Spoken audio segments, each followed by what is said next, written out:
رمزي بيفتح عينيه التعبانة، وفي وقتها بيحس بصداع في دماغه من كتر الأكل الزبالة اللي كانوا امبارح. بص على تليفونه الساعة 3 العصر. وراجع بالكوم اسلمه بكره. اعمل ايه؟ اروح بس اتفرج على التيك توك شويه وبعد كده اقوم اغسل سنيني. عدى ساعتين ولسه رمزي قاعد على تليفونه، وفي الوقت اللي بيقوم فيه رمزي كان لسه باقي ساعتين على الشمس بتغيب.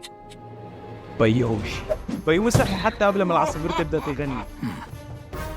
هو عارف انه بالنسبه للرجاله الحياه عباره عن سباق، وعشان تكسب لازم تبدا قبل الكل. بيومي ما فتحش تليفونه حتى، ما يعرفش اصلا ايه التيك توك ده. وفي الوقت اللي رمزي بيرجع فيه البيت الساعه 5 الفجر من السهره متاخر، بيومي كان خلص تمرينة الرجل بتاعته وخلص شغل النهارده كله. هو ده اللي المفروض كلنا نعيشه. انا وكتير من الشباب في سني متعودين على الاقل نقعد 3 ساعات في اليوم على التيك توك، والحمد لله انا خرجت من الدوامه دي. والفيديو ده معمول لكل الشباب اللي في سني واللي في الغالب مدمنين على التيك توك. ممكن الفيديو يبان لك انه النهارده هنتكلم عن التيك توك، التيك توك عباره عن كذا، بس لا، احنا هناخد الموضوع لمستوى ابعد عشان نفهم التيك توك اساسه على ايه، وازاي انه حرفيا بيدمر حياتك. هتبدأ تاخد بالك ان الليلة اكبر بكتير مما كنا متخيلين، لانه من بره كده التيك توك بيبان كأنه ابليكيشن طبيعي بريء. هو بس انت عارف السوشيال ميديا عبارة عن تسلية، تقدر تشوف فيديوهات لناس بترقص، تحديات، مقالب، يبان بريء. بس المشكلة ان التيك توك اتعمل بالاخص عشان يخليك مدمن، عشان ياخد اهم حاجة يقدر ياخدها منك، انتباهك. بتفتحها بحسن نية، بتقول لنفسك دول دقيقتين على السريع، هتسلى شوية واطلع، وبتبدأ تسكرول فيديوهات بالكتير 30 ثانية، فبيتهيالك ان انت هتقعد مدة قصيرة. وتيك توك والساعات بتلف. تعرف انه في المتوسط مستخدم التيك توك الطبيعي بيقعد عليه على الاقل 5 مرات اكتر من اليوتيوب. 5 مرات. واليوتيوب اتعمل داخله على 20 سنة ومجمع 2 مليار مستخدم، وتيك توك مشرف بقاله مش اكتر من 3 سنين ومجمع نص الرقم، وبيكبر اسرع بمرتين. والتركة هنا انه بيقدر يخطف انتباهك وببساطة ياخد منك ساعات كل يوم بنظام المكافآت الغير متوقعة. دلوقتي انت اكيد سمعت عن دوبامين، ناس كتير بتتكلم عنه وعن فوائده واضراره وازاي ان قلته احسن. ولاني مش عالم هديك تفسير بسيط.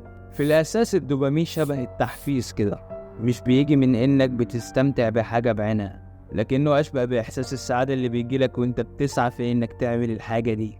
فاهم حاجة؟ فانت في الحقيقة ما بتاخدش دوبامين كتير وانت بتاكل وجبة سريعة مثلا. الدوبامين بيجيلك قبلها ب5 دقايق عشان يخليك تقوم تجيبها. ودي الطريقة اللي التيك توك بيقدر يخطف ويلعب بالدوبامين بتاعك، لان الهدف مش انك تشوف احسن فيديو، الهدف في انك تدور عليه فيديو ورا التاني مش داري بحالك. كل اللي بيجرى ان انت قاعد تسكرول بعد ما نسيت كنت داخل ليه، لان عمرك ما هتعرف الفيديو اللي جاي مخبي ايه. ممكن تكون سمعت عن التجربة اللي عالم جاب فيها فارين حط كل واحد في صندوق، كل صندوق كان فيه زرار. الفار الأول كل ما يدوس على الزرار يطلع له مكافأة غير التانية، مرة كبيرة مرة صغيرة، مرة ما يطلعش حاجة. والفار التاني يطلع له نفس المكافأة كل مرة. تفتكر مين داس على زراره أكتر؟ الفار أبو زرار عشوائي داس عليه أكتر بكتير جدا من الفار أبو مكافآت عادية. وهو ده السر في أسلوب تيك توك الإدماني. عايزك تربط بين ده وبين حقيقة ان التيك توك عنده سكرول لا نهائي، كأنك مش قادر توصل لآخره، انت بس بدك تسكرول سكرول سكرول بلا نهاية، كأنها حرب نفسية قايمة عليك. ساعات بتحس ان انت عايز تقفل ومش قادر، تفتكر ان اللي عملوه مش عارفين هما بيعملوا ايه. لما عملوا المنصة بالشكل ده كانوا عارفين انك هتدمنها بالشدة دي. وزي ما قلت في مستوى من الصعوبة في انك توقف الرغبة في الفرجة عن الفيديو اللي بعده اللي مليان دوبامين.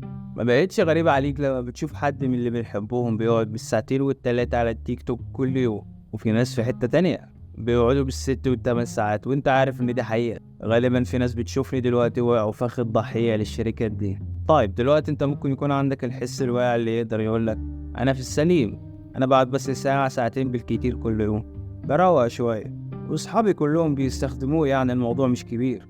لو بس تفهم ان لو عندك فكر زي ده معناه ان احترامك لنفسك في الارض، لانك كشاب صغير لازم تعرف ان وقتك وانتباهك ده اللي بيديك قوتك. القوة انك تخلص شغلك، القوة انك تعمل حاجة نفسك تعملها. كل ده تيك توك باخده، ودي حاجة تمنها غالي اوي لو بتخطط تكون انسان ناجح في المستقبل. واللي عايزك تسأله لنفسك دلوقتي حالا، وغالبا عمرك ما سألت نفسك السؤال ده، عشان كده اسأل نفسك بكل صراحة: هو انا شايف نفسي هكون انسان ناجح كمان 10 سنين؟ شايف نفسي بحقق اللي نفسي اعمله؟